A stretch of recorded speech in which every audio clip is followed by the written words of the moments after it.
ashe kenan mu ba za mu wa kan adalci ba, ba za mu kishin kawunan mu ba za mu kishin kabilan mu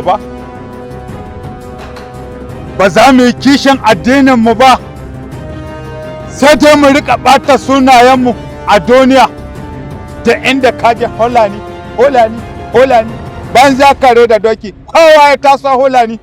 Ya mai da ya sani. Tola fa ibon ne ka da ranka ba wani abu bane a wajensa. Da dukkan alamu babban shanun nan kore su akai. Dan mun ga sawu. Kawai Tarami yana gaya mana wasu maganganu na daban, wai yana cewa wai zai koma gida ya ci gaba da zama da iyalinsa. Da kanshi ya ce ya bar tafiyar mu. To ina gawan shi? Gawarsa. To shi kenan na Juma ya ajiye muku magazin ya tafi. Kana nufin shi kenan sai mu bari an kashe mushi ji ba a sare kai shi ba.